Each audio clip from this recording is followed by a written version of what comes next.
Sir Topham Hatt's engines love being shiny and clean. It makes them feel cheerful as they puff across the island of Sodor.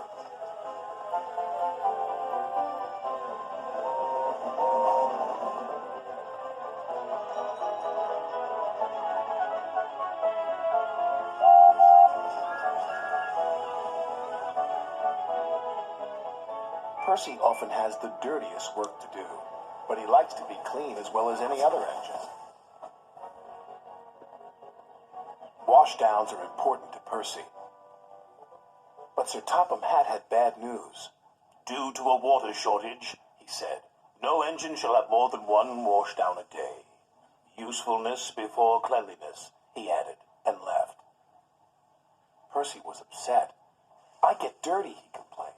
"I need washdowns. Gordon only does it to feel important."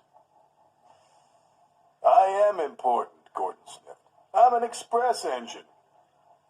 "You're a pouty puffer, Percy," teased James. "No, I'm not," wheezed Percy, and he chuffed away. Percy was loading freight cars at the docks. He was trying extra hard to stay clean, but the troublesome trucks were being naughty. As Percy pushed them under the coal chute, they sang out. On, they cried. Percy found himself under the chute, and coal dust flew everywhere. "Oh, no," coughed Percy. "I'm filthy." Percy felt awful, but he knew he had to carry on. On the way to Callan Station, the troublesome trucks teased Percy even more. "Clickety-clack, don't look back, dirty Percy's on our track." "Be quiet," Percy snapped.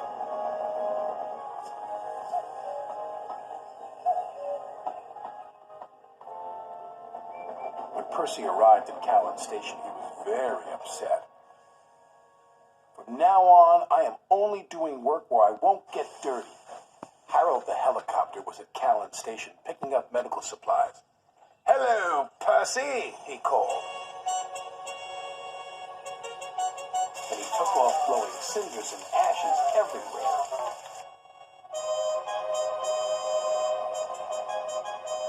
"Not again," cried Percy.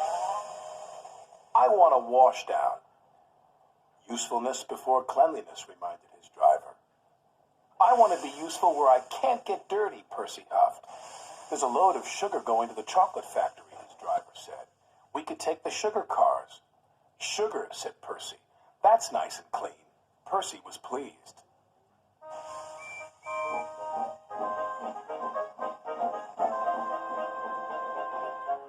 Percy didn't know that earlier a leaky freight car had spilled oil on the track.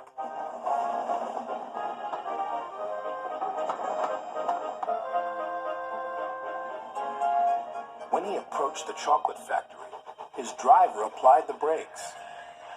But Percy's wheels just skidded on the oily rails. "Oh no," hooted Percy.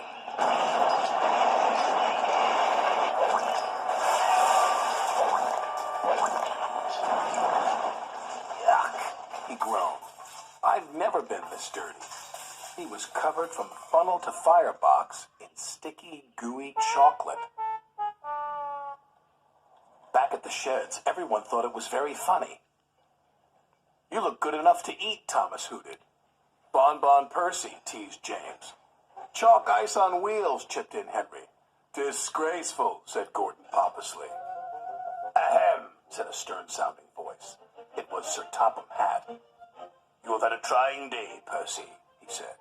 "Yes, sir," replied Percy from beneath the chocolate. "But you've showed us all that usefulness does come before cleanliness. So," he added, "you shall have your washdown." "Oh, sir." "And a new coat of paint." Percy just beamed.